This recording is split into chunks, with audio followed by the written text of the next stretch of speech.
Toujours plus d'actu sur BX1+. Bonjour à tous. Quel soutien les secteurs en difficulté peuvent-ils encore espérer de la part du gouvernement fédéral à partir du mois d'octobre ? C'est la question que commencent à se poser des entreprises et des indépendants. Chômage Corona et droit passerelle doivent en théorie s'arrêter à la date du 30 septembre, mais ils devraient être prolongés jusqu'à la fin de l'année. C'est en tout cas le souhait de Pierre-Yves Dermagne, ministre fédéral de l'économie. On l'entendra dans un instant avec les explications de Vanessa Lullier. La défiance vis-à-vis des médecins, mais aussi des mutuelles, des CPS et le sentiment que sa vie ne vaut pas d'être vécue, qu'on ne sert à rien. Voici quelques motivations avancées par des jeunes en difficulté pour expliquer pourquoi ils refusent la vaccination. On appellera le sociologue Renaud Mas qui a pris le temps d'écouter 25 jeunes de Molenbeek pour essayer de comprendre pourquoi justement ils disaient non au vaccin. L'extension du Covid Safety Kit à l'étude à Bruxelles, mais aussi la réforme des pensions, la vaccination aussi, la lutte contre le réchauffement climatique. On débattra de tous ces thèmes avec Rajam Awan, coprésidente d'Ecolo, qui sera notre invité politique. Comment va s'organiser concrètement la vaccination dans les écoles bruxelloises qui est annoncée pour la mi-septembre et quelles sont les difficultés de l'opération? On en débattra dans le face-à-face avec Sabine Storder de la Task Force Vaccination, Anne-Charlotte Henry, gestionnaire de crise à l'ONE, l'Office national de l'enfance, et Véronique Dethière de la FAPEO, la Fédération des associations de parents d'élèves de l'enseignement officiel. Débat donc aux alentours de 12h40. Après le journal de la mi-journée. Twitter va devenir en partie payant. On en parlera avec Thomas Dufrane dans la vie du web. Le départ des soldats américains qui n'était pas glorieux. Est-ce que le retrait d'Afghanistan fragilise déjà la présidence de Joe Biden aux États-Unis? C'est la question que posera Vanessa Lullier à son invité vers 13h05. Serge Jomain, spécialiste du continent américain à l'Université libre de Bruxelles, se chargera de la réponse. Ils ont été membres de bandes urbaines mêlées à des affaires criminelles et 10 ou 20 ans plus tard, ils travaillent à leur réinsertion. D'anciens membres de bandes actives, notamment à Matongué, ont accepté de témoigner dans un reportage de la VRT sur leur passé et sur le chemin qu'ils doivent parcourir pour s'en sortir. Ça parle de résilience, notamment un documentaire qui sera diffusé demain sur notre antenne. On recevra la réalisatrice Déborah Vodken pour en parler de notre page culture. Et puis on terminera l'émission avec le film Supernova. Merci d'être fidèle à Toujours Plus d'Actu. Nous sommes le jeudi 2 septembre. BX1+, les titres du 12-30. Voilà, et dans une demi-heure, très exactement, il y aura le journal de la mi-journée de BX1 qui vous sera présenté par Jim Moscovic. Voici déjà les titres. Bonjour Jim. Bonjour Fabrice, bonjour à tous. Après les maternelles et les primaires, c'est au tour des secondaires, certains secondaires, de faire leur rentrée dans plusieurs écoles de la capitale. Du côté du lycée français, une rentrée un petit peu particulière. Ici, ce sont plus de 2500 élèves de 57 nationalités différentes qui vont se croiser dans les couloirs, mais les prochains jours, car pour que la rentrée se passe le mieux possible, la direction a décidé que tout le monde ne rentrerait pas le même jour. Rentrée scolaire également ce matin du côté de l'Athénée Royal Leonardo da Vinci à Anderlecht, qui accueille notamment des élèves primo-arrivants et parmi eux, 2 jeunes Afghans qui sont arrivés il y a quelques mois ici à Bruxelles. Et vous le verrez, pour ces élèves, la priorité, c'est également d'apprendre à connaître leur nouvelle ville. Le néo-promu est déjà leader de la première division de football. L'Union Saint-Gilloise vit une belle période et pareil pour ses supporters, mais cela a des conséquences. Les matchs drainent du monde et donnent lieu également à plusieurs incivilités. Le week-end dernier, après le match contre le Standard, par exemple, plusieurs façades ont été la cible de tags. Certains riverains réclament des mesures supplémentaires les jours de match. Merci Jim, on vous retrouve tout à l'heure, donc à 12h30 très précisément. BX1+. L'édito Fabrice Grosfilet. On ne va pas tourner autour du pot. La campagne de vaccination en région bruxelloise n'est pas une réussite. Loin de là, on doit même commencer à parler d'un échec. Au dernier comptage, qui date du 1er septembre, donc 73% des Belges sont partiellement vaccinés, 70% le sont complètement. À Bruxelles, on est à 49%. Ça veut dire que sur un échantillon de 10 Flamands ou de 10 Wallons, on va trouver 7 personnes vaccinées, alors qu'à Bruxelles, ce sera seulement une personne sur 2. Ces différences sensibles, on en sent déjà la conséquence dans nos hôpitaux, puisqu'il va probablement falloir, dans les prochaines semaines, transférer des patients bruxellois atteints de la Covid-19 vers des hôpitaux wallons ou flamands parce qu'il n'y aura plus de place à Bruxelles. Alors il faut augmenter le taux de vaccination en région bruxelloise, c'est le mantra que répètent les décideurs politiques et sanitaires depuis quelques semaines. Une forme de méthode couée, d'auto-persuasion et peut-être un peu aussi un appel à l'aide. Parce que pour l'instant, les chiffres ne remontent pas. En tout cas, pas assez et pas assez vite. On a lancé des vaccibus qui font le tour des quartiers. On proposera bientôt la vaccination dans les écoles. Mais ce sont un petit peu nos dernières cartouches. Bizarrement, on n'a pas encore mobilisé l'ensemble des médecins de famille, mais ce serait peut-être une piste à suivre. Car si la situation ne se corrige pas très vite, cet échec vaccinal va se transformer en faiblesse régionale. Moins de personnes vaccinées, donc plus de personnes contaminées. Ça veut dire une région qui va devoir vivre avec des hôpitaux saturés, des cafés et des restaurants qui resteront limités à des tablées de 8 personnes, des entreprises qui ne pourront pas profiter de la sortie de crise aussi vite que leurs concurrents wallons ou flamands, où la situation sanitaire va se normaliser avant Bruxelles. Et puis surtout, ça voudra dire plus de décès en région bruxelloise que dans les 2 autres régions du pays. Alors ce constat négatif, personne ne peut s'y résoudre. Et pour essayer de corriger les choses, Rudy Verwoerd s'est donc prononcé depuis quelques jours déjà pour l'extension du Covid Safe Ticket en région bruxelloise. Il est actuellement réservé aux événements de grande ampleur, mais on pourrait descendre la jauge et l'utiliser systématiquement, propose le ministre-président, pour aller au concert, pour assister à un congrès, pour aller en boîte de nuit, peut-être même pour aller au restaurant. La généralisation de ce pass sanitaire rendrait la vie sans vaccination plus difficile. C'est le chemin qui a été choisi par la France d'Emmanuel Macron. C'est pas une obligation vaccinale, mais ça y ressemble assez fort. Pour pouvoir l'implémenter en région bruxelloise, il faudrait un accord de coopération et le soutien du gouvernement fédéral. Pour l'instant, on n'entend pas grand monde soutenir Rudy Verwoerd. L'autre voie, si on ne veut pas avoir ce pass vaccinal à la française, ce serait d'imposer le vaccin et de l'imposer à tout le monde. Paul Magnette pour le Parti socialiste, Maxime Prévost pour le CDH l'ont envisagé. Et ce matin, Jean-Luc Cruc, ministre wallon pour le mouvement réformateur, s'y dit favorable à titre personnel, en ciblant particulièrement la région bruxelloise et ses habitants. Alors on n'est pas sûr qu'on puisse légalement imposer un vaccin rien que pour Bruxelles, mais la petite idée a au moins le mérite de mettre de la pression sur les décideurs bruxellois. Nous, depuis Bruxelles, justement, on soulignera que les 2 pistes ne doivent pas forcément s'opposer. Qu'on peut très bien avoir la généralisation d'un pass sanitaire très vite dans notre région et l'obligation vaccinale un petit peu plus tard. Que pour cela, il faut donc donner au ministre-président la marge de manœuvre qu'il demande pour aller vite vers l'extension du Covid Safe Ticket et que ça n'empêchera pas une obligation vaccinale qui va devoir, elle, probablement passer par un vote au Parlement fédéral. Mais que refuser l'un au prétexte qu'on préférerait l'autre, c'est de la politique politicienne. Polémiquer, tergiverser, ce serait perdre du temps pour de la basse politique, de bas enjeux électoraux et finalement jouer avec l'avenir du tissu économique de la région bruxelloise et encore plus grave avec la santé de ses habitants. Toujours plus d'actu sur BX1+. Faut-il continuer à aider les secteurs en difficulté à coup de chômage corona et autres droits passerelles qui coûtent quand même fort cher à l'État fédéral? C'est la question qui va se poser probablement demain au Conseil des ministres de rentrée de l'équipe d'Alexander De Croo. Question sensible en particulier pour Bruxelles où les activités liées au tourisme tournent toujours au ralenti. Bonjour Vanessa Lullier. Bonjour. Pour l'instant, les aides sont garanties jusqu'au 30 septembre. Et la question, c'est donc ce qui va se passer à partir du mois d'octobre. Oui, donc avant les vacances, il avait été convenu de maintenir les aides pour les indépendants et le chômage temporaire jusqu'à la fin de l'année pour les secteurs qui connaissent encore des mesures de restriction. Ce vendredi, lors du Conseil des ministres, eh bien, le dossier il sera remis sur la table vu les nombreux assouplissements dans les mesures sanitaires, en tout cas pour la Flandre et pour la Wallonie, car les mesures coûtent évidemment cher à l'État, dont le budget n'est pas extensible à l'infini. L'État a déjà dépensé plus de 2,4 milliards pour le droit passerelle et plus de 1,5 milliard pour le chômage temporaire Corona cette année. En juillet, 39 000 entreprises avaient toujours recours au chômage temporaire, ce qui représente encore 193 000 travailleurs. Les secteurs concernés sont principalement le transport, le commerce de détail, les coiffeurs et à Bruxelles, évidemment, le secteur du tourisme, particulièrement les hôteliers. D'ailleurs, pour eux, sans ces aides, eh bien, les faillites pourraient se multiplier. Alors, du côté de Visite Bruxelles, on rappelait à quel point, en début de semaine, le secteur souffrait encore avec un taux de remplissage des hôtels de 30% en août et surtout une absence de reprise des réservations avant l'an prochain. Alors ces réalités, le ministre de l'économie et du travail, Pierre-Yves Dermagne, en est conscient comme les autres membres du gouvernement.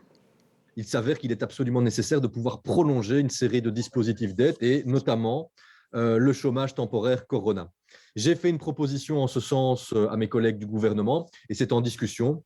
Ce sera sur la table du gouvernement demain matin. Et donc, il est pour moi évident et donc essentiel que des mesures d'aide sont encore nécessaires dans certains secteurs, dans certaines entreprises. Je pense notamment à l'Horeca à Bruxelles, qui est dans une situation différente de l'Horeca en Wallonie et en Flandre.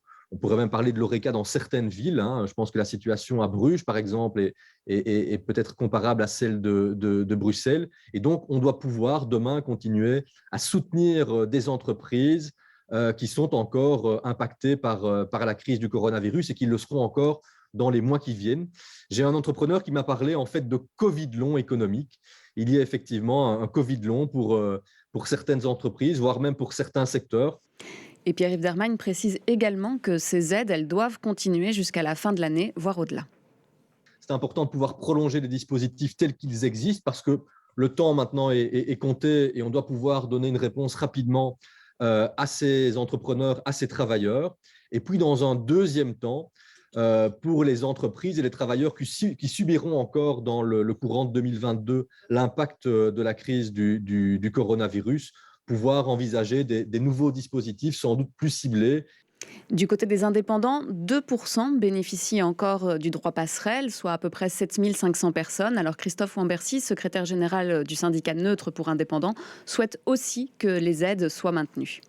Sur base d'une enquête qu'on a fait avec nos membres, qu'est-ce qu'on a constaté? C'est qu'un certain nombre d'indépendants concernés, évidemment, dans les secteurs les plus touchés, donc l'Horeca, le commerce, les métiers de contact, leur baisse de chiffre d'affaires était toujours bien là, mais elle n'était plus de 40%, mais elle tournait autour de 25, 30, 35%, ce qui reste néanmoins très important.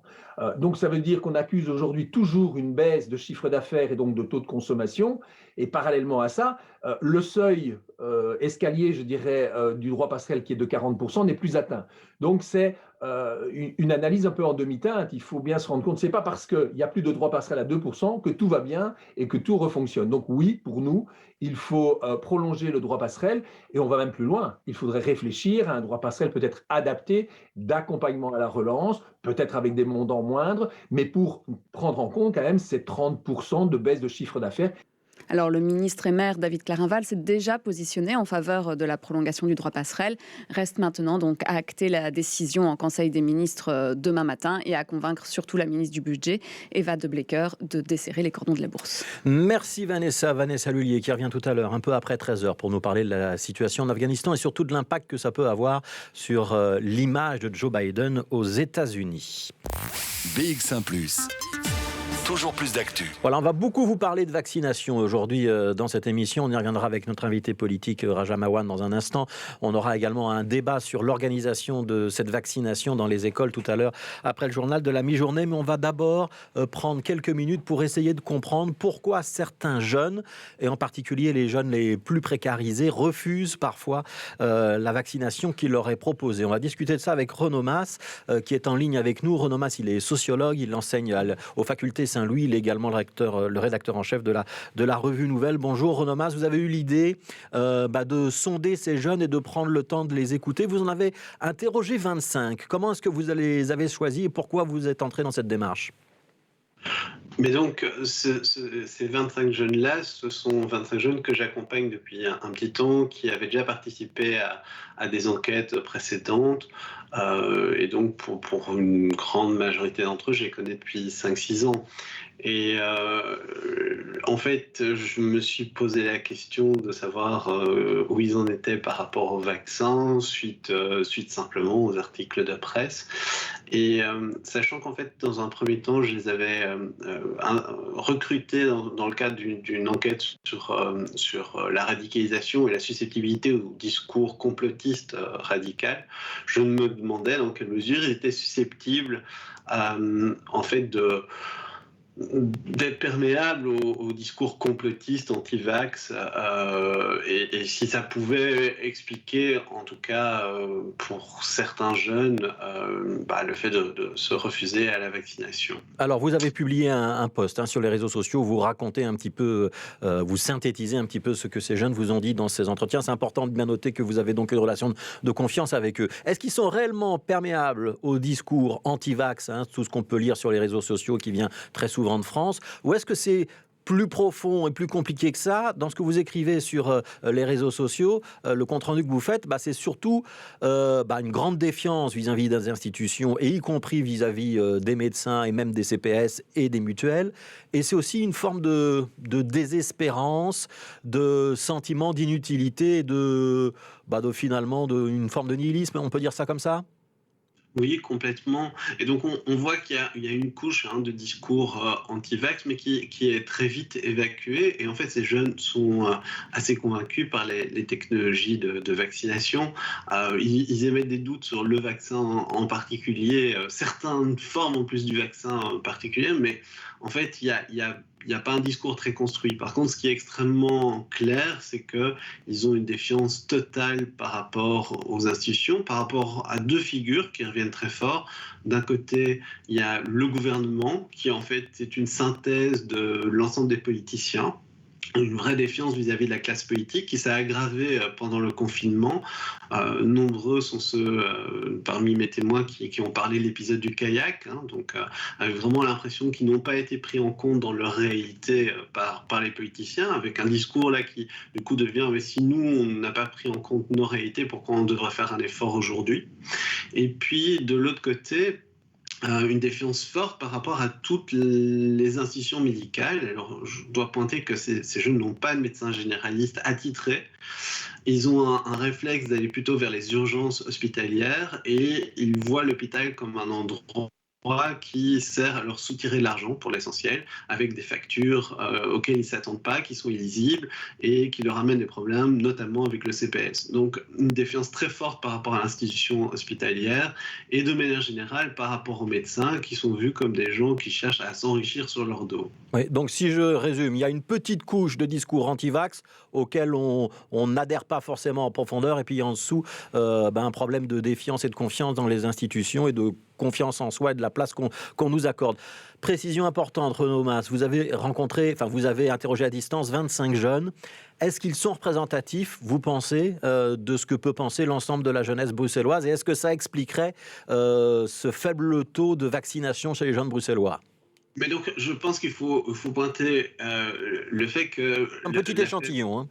Oui, c'est un tout petit échantillon qui est concentré sur Molenbeek, sur Molenbeek historique. Je pense que c'est intéressant par rapport aux jeunes des quartiers défavorisés en décrochage à Bruxelles, qui sont quand même une population non négligeable, mais ça ne peut pas être étendu à l'ensemble de la jeunesse, ni évidemment aux milieux plus favorisés, aux milieux bourgeois, qui sont aussi concernés par le faible taux de vaccins. On ne peut pas non plus dire que même les communes qui sont les plus efficaces aujourd'hui s'en sortent bien quand on regarde la moyenne nationale.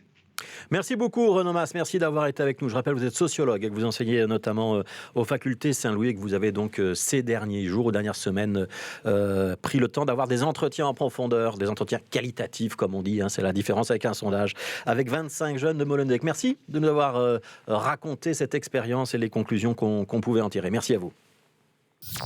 BX1 +. BX1 +. Entreprendre à Bruxelles, ça roule avec le 18-19.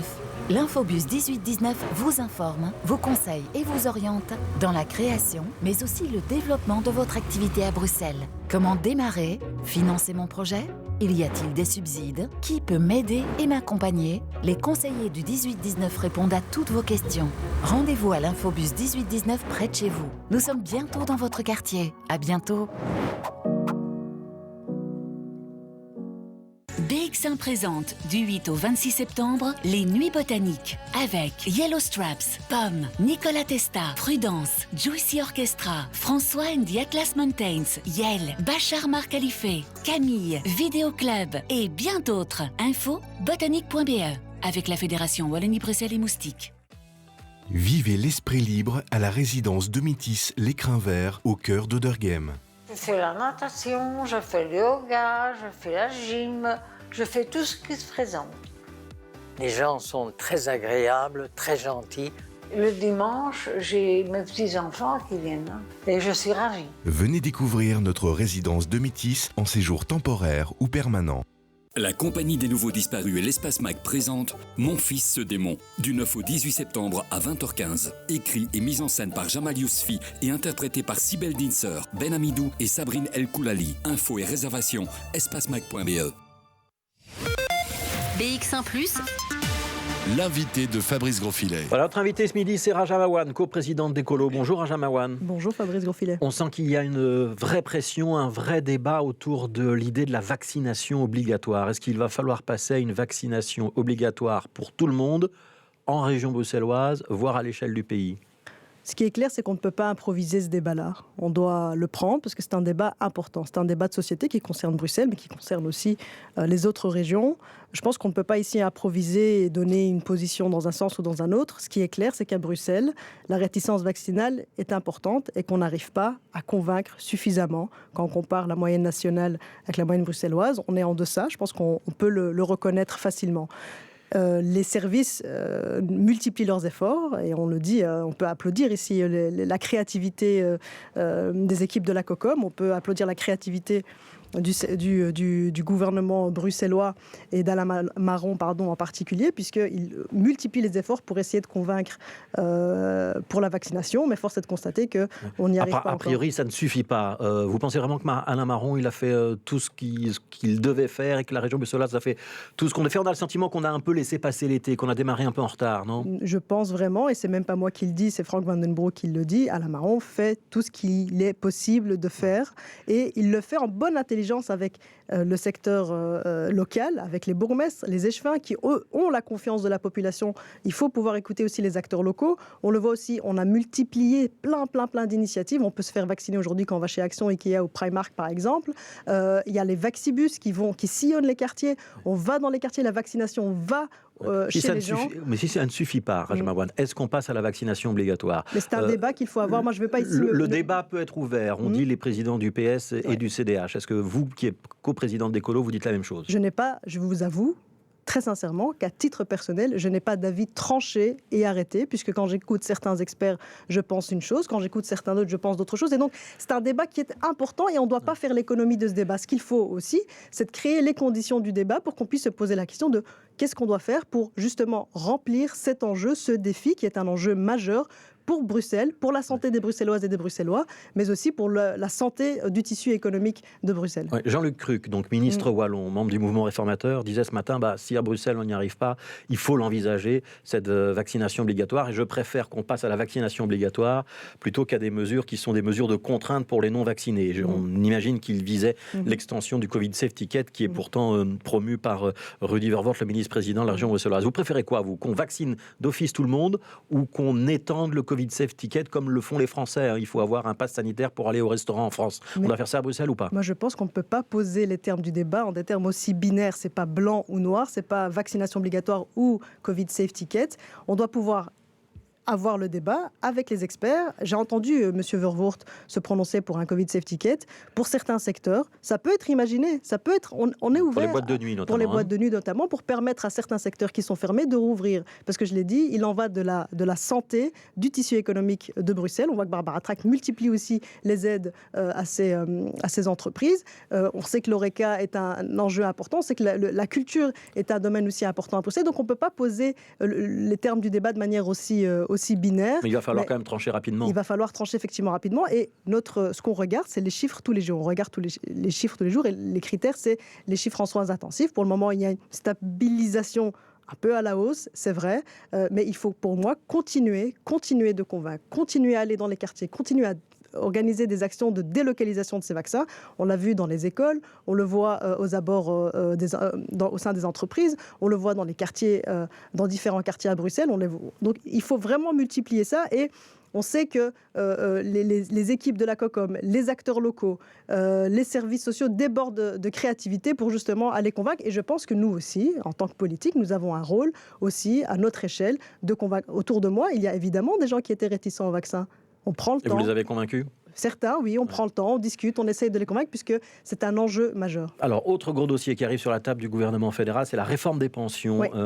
Il n'est pas normal que quelqu'un qui a été tout le temps au chômage ou très longtemps au chômage touche autant qu'un travailleur qui a travaillé toute sa vie. Il faudrait travailler au moins 20 ans pour toucher la pension minimum. C'est ce qu'estiment les libéraux. Donc, Larcart a fait cette déclaration. Georges Boucher a dit qu'il était d'accord. Vous êtes d'accord avec eux ou pas ? Mais moi, je suis un peu choquée par cette, par cette comparaison et par cette annonce des libéraux, puisque la réforme des pensions, c'est une réforme importante et elle veut quoi ? Elle vise quoi ?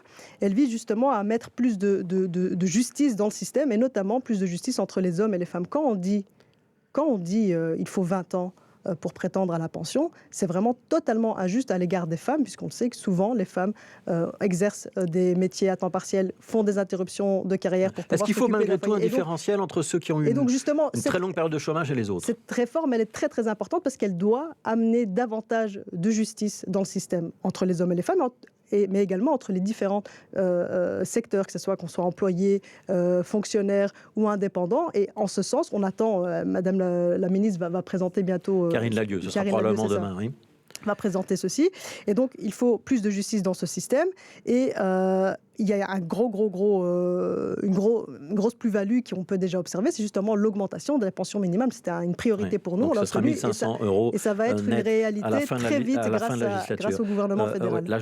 L'âge légal de la pension, il restera à 67 ans. Est-ce qu'on doit permettre à ceux qui veulent partir avant de partir ? Bien sûr, c'est très important puisque on espère avec le plan Tandem permettre à des personnes à partir de 55 ans de pouvoir prétendre justement partiellement à la pension. Donc on passe à mi-temps et on passe le relais à un jeune. C'est très important puisque justement ça permet, dans le plan Tandem, un échange intergénérationnel, mais aussi ça permet à des personnes plus âgées de les soulager, de leur permettre de récupérer du temps de vie, de qualitatif, pour passer du temps avec leurs proches, leurs enfants, leurs petits-enfants parfois, ou même juste pour s'occuper d'eux. Et puis aussi, ça va permettre à des jeunes de mettre le pied à l'étrier pour se former, et c'est une excellente nouvelle. Les inondations qu'on a connues cet été en Wallonie, qui ont fait quand même 40 victimes, c'est une conséquence du réchauffement climatique ou c'est plus compliqué que ça ? C'est une conséquence, et c'est même pas moi qui le dis, c'est pas Écolo qui le dit, ce sont des experts qui le disent, c'est une conséquence directe du dérèglement climatique. Il n'y a pas de doute, et ceux qui doutent, je pense que je ne sais pas quel dessin on doit leur faire, il n'y a pas de doute à avoir. Les inondations, les épisodes qu'on a vécus cet été vont être amenés à se reproduire à cause du dérèglement climatique, et nous devons, tous et toutes ensemble, mettre la main à la pâte pour justement lutter contre ce dérèglement climatique. C'est quoi les actions concrètes qu'on peut entreprendre rapidement avec des effets, si possible, rapides ? Il y a une échéance très vite, il y a la COP 26. Donc la COP, c'est la conférence internationale organisée par les Nations Unies sur le climat. Et là, très concrètement, qu'est-ce qu'a demandé la ministre fédérale de l'Environnement, Zakia Khattabi ? Elle a demandé à chaque ministre fédéral d'avoir une feuille de route claire pour montrer comment chaque ministère va mettre des politiques pour justement réduire les émissions de gaz à effet de serre, parce qu'on a rendez-vous avec notre histoire,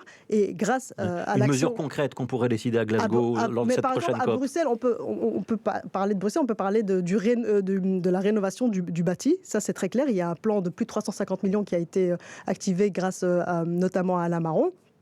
C'est très clair, c'est très concret et ça va permettre d'avoir des actions concrètes. Pourquoi c'est important de lutter contre le dérèglement climatique ? Parce que c'est aussi un combat social. C'est les personnes les plus défavorisées qui en sont victimes, et on l'a vu aussi au niveau des inondations. Ce sont les personnes dans les quartiers les plus défavorisés qui ont été les premières victimes de ce dérèglement climatique. Une économie complètement décarbonée, donc zéro émission en 2050, c'est possible pour la Belgique ? C'est un horizon et on fera tout pour y parvenir. Merci beaucoup, Raja Marwan. Merci d'avoir été notre invité. Je rappelle, vous êtes la coprésidente d'Écolo. On tourne une très courte page de promo et puis ce sera le journal de 12h30 avec Jim Moscovix.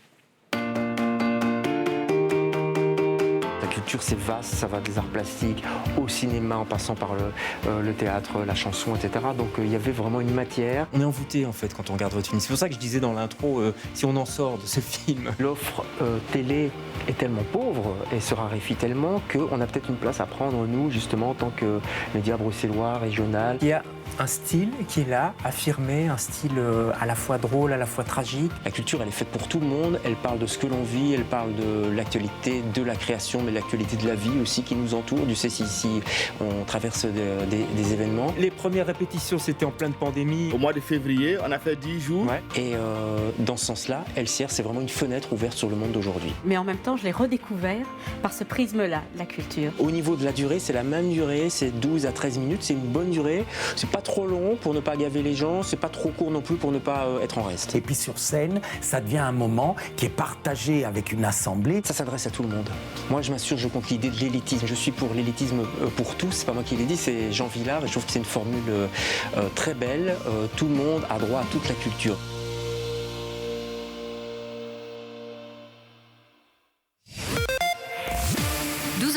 Le journal. Et voici Jim Moscovix pour l'édition de la mi-journée du journal de la rédaction de BX. Bonjour à tous, c'était encore une matinée de rentrée scolaire pour de nombreux élèves bruxellois. Nous irons voir comment cela s'est passé pour les 2500 élèves du lycée français. Rentrée particulière également pour certains primo-arrivants dans la capitale. À l'Athénée Royal Léonard de Vinci, on accueille des élèves arrivés d'Afghanistan. Et enfin, la success story de l'Union Saint-Gilloise ravit les supporters, mais un petit peu moins les riverains qui se plaignent de nombreux tags qui sont apparus ce week-end.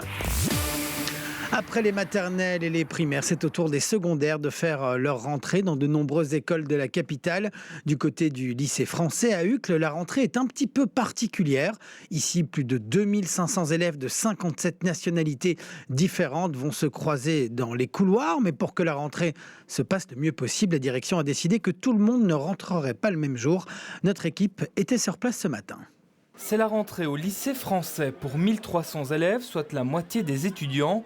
Une rentrée divisée pour mieux les accompagner. Volonté de la proviseure Rania Ben-Garbia. Nous étalons la rentrée de sorte à donner une forme de confort d'accueil des élèves, effectivement sur 2 journées, les matins seulement pour partager l'effectif et concentrer toute l'attention des adultes sur un effectif moindre. Et dans cet effectif, 57 nationalités se côtoient et suivent le programme français avec des objectifs très ambitieux. C'est une entité française en réalité qui propose uniquement le système français, système éducatif français, mais avec beaucoup d'ouverture sur les langues étrangères et sur les poursuites d'études dans les autres univers, évidemment. Oui, justement, c'est un enseignement assez poussé ici.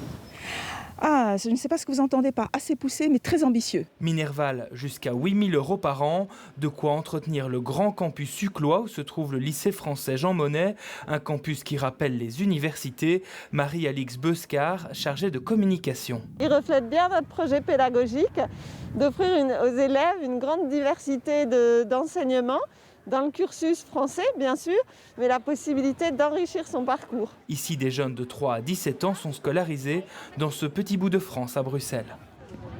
Et rentrée scolaire également ce matin du côté de l'Athénée Royal Leonardo da Vinci à Anderlecht qui accueille notamment des primo-arrivants et parmi eux 2 jeunes Afghans qui sont arrivés il y a à peine quelques mois. Alors on leur apprend à connaître Bruxelles et la vie de la capitale mais également à redevenir des enfants. Je vous propose d'écouter Monique Jacques qui est la coordinatrice pour l'école du dispositif d'accueil des élèves primo-arrivants.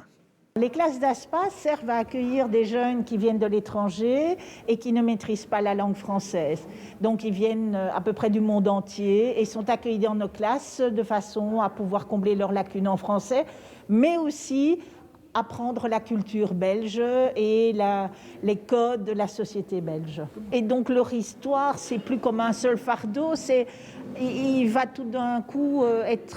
Tiens, celui d'à côté, il a aussi un fardeau, mais ici, on est protégé. On a une espèce de petit cocon qui nous protège et où ils peuvent redevenir des enfants. Pas oublier que ces jeunes sont des enfants qui ont été considérés très souvent par la vie comme des adultes. Ils ont vécu des choses d'adultes et ici, enfin, ils peuvent redevenir des enfants.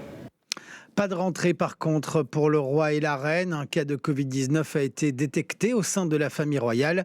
Le couple royal va donc limiter ses contacts par précaution dans les prochains jours.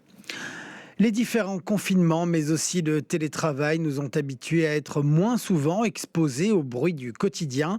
Pour certains, c'est devenu un véritable problème, ce retour au bruit. Ils ont d'ailleurs développé une hypersensibilité dont il est difficile de sortir. C'est le cas notamment de cette jeune bruxelloise qui doit désormais s'adapter. Voilà, ça aussi. Et ça aussi. Et ça aussi. Derrière ce sourire, Camille rencontre des difficultés dans les lieux bruyants depuis les confinements à répétition. Elle préfère s'y rendre plus tôt pour éviter au maximum les nuisances. C'est là que je me suis rendu compte qu'il y avait beaucoup de bruit en fait. Beaucoup de bruit, que ce soit, comme je disais tout à l'heure, dans les transports en commun avec le bruit des portes ou... Parfois, ça me fait vraiment mal aux oreilles. Cette sensibilité se rapproche de l'hyperacousie, la baisse du seuil de tolérance à certains bruits, mais dans une forme très légère selon cette docteure.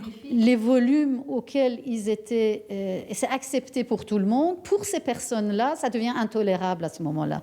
On conseille surtout aux gens de ne pas rester dans un silence total, de sortir, mais progressivement de se réexposer en fait aux bruits auxquels ils étaient confrontés auparavant, graduellement. À Bruxelles, pas encore de chiffres officiels, mais d'après une étude française, 57% des sondés sont plus sensibles au bruit depuis les confinements. Il est 12h35, on va parler de football avec le petit nouveau de la division 1A, nouveau, mais déjà leader. C'est l'Union Saint-Gilloise, évidemment, dont on parle, qui vit une très belle période, hein, Jim ? Oui, une très belle période pour les joueurs, pour tout le club, mais également pour les supporters. Mais cela a évidemment des conséquences. Les matchs drainent du monde et cela donne lieu également à certaines incivilités. Le week-end dernier, par exemple, après le match contre le Standard de Liège, plusieurs façades ont été la cible de tags. Certains riverains réclament des mesures supplémentaires les jours de match. François habite à proximité de l'arrêt de bus Union. Dimanche matin, il découvre que sa façade a été taguée. On peut voir les lettres USG, donc est-ce que c'est dû à des supporters du Standard ou de l'Union Saint-Gilloise qui ont voulu marquer le côté exceptionnel de ce score écrasant de 4-0 ? Personne ne le sait à ce stade, mais donc voilà, c'est regrettable puisque l'ensemble du quartier a subi ce genre de déprédation. Suite à cette découverte, François décide de porter plainte sur Police on Web pour interpeller la commune et sa demande est claire. J'aimerais que les bourgmestres assument leurs responsabilités en essayant d'effacer autant que possible les nombreuses dégradations que vous avez pu filmer dans le quartier. La commune de Forêt dit ne pas être au courant de ces dégradations, mais elle répond favorablement à la demande de nettoyage. Il y a un service anti-tag et quand on nous avertit, on enlève les tags assez rapidement parce que c'est important que notre commune soit propre, c'est important qu'elle soit agréable à tous. Contactée par nos soins, l'Union Saint-Gilloise n'a pas souhaité réagir et estime ne pas être responsable du comportement des supporters sur la voie publique. Selon Actiris, le chômage semble se stabiliser en région bruxelloise. Il y a actuellement plus de 90 000 chercheurs d'emploi dans la capitale, un chiffre qui est comparable à celui d'il y a un an. La bonne nouvelle concerne les jeunes où on constate une diminution de plus de 10%. Bonne nouvelle pour les fans de hockey, la division d'honneur féminine sera diffusée cette saison en direct sur BX1 avec un match chaque week-end et une émission le lundi spécial hockey. C'est une première tout simplement pour ce championnat qui compte de nombreuses Red Panthers. L'occasion de donner un coup de projecteur sur le hockey féminin. Petit avant-goût de ce qu'il vous attend cette saison. Connaître un nouveau sport ou regarder les filles plutôt que les garçons. C'est exactement ce que vous propose BX1. Dès la rentrée, retrouvez les dames du Léopold, du Racing, du Daring et du White Star en direct, chaque journée de match de division d'honneur. Bonne balle, et c'est le premier goal. Une nouvelle que les joueuses accueillent à bras ouverts, l'occasion aussi de montrer que les dames en ont dans le ventre. Le hockey féminin n'a pas toujours eu énormément de visibilité, donc je trouve ça super que ça puisse en avoir maintenant. Les meilleures hockeyeuses de Belgique s'affrontent cette saison. Les joueuses des Red Panthers, l'équipe nationale, évoluent toutes dans le championnat. Bien donné, bien bloqué. Et ce tir, il est bien bloqué sur la ligne, mais c'est un stroke. Ça c'était bien fait. Mais BX1 ne s'arrête pas là. Rendez-vous chaque lendemain de match pour une émission spéciale hockey où toute l'actu féminine et masculine sera résumée et analysée. Je pense qu'on est vraiment entre le sport amateur et professionnel. Les messieurs sont déjà passés beaucoup plus professionnels que nous, donc on espère pouvoir passer cette étape-là aussi. Le premier match de la saison opposera le Daring au Braxgata. Coup d'envoi midi sur BX1. Et voilà Fabrice pour cette diffusion qui aura donc lieu. C'est une première, c'est ce week-end. Voilà, on s'intéresse au sport féminin aussi sur BX1. Merci beaucoup. C'était le journal de Gilles Moscovic. Ce soir à 18h, c'est Valérie Leclerc qui vous présente la prochaine édition du journal de la rédaction. Dans la suite de cette émission, on vous parlera de l'image ternie de Joe Biden après le départ des troupes américaines de Kaboul. On vous emmènera aussi du côté de Matongé avec un documentaire réalisé par la VRT sur d'anciens membres de bandes urbaines. On est 10 ou 20 ans après, comment vivent-ils leur réinsertion dans la société et quel regard portent-ils sur leur propre parcours quand ils étaient dans la délinquance. On en débattra tout à l'heure.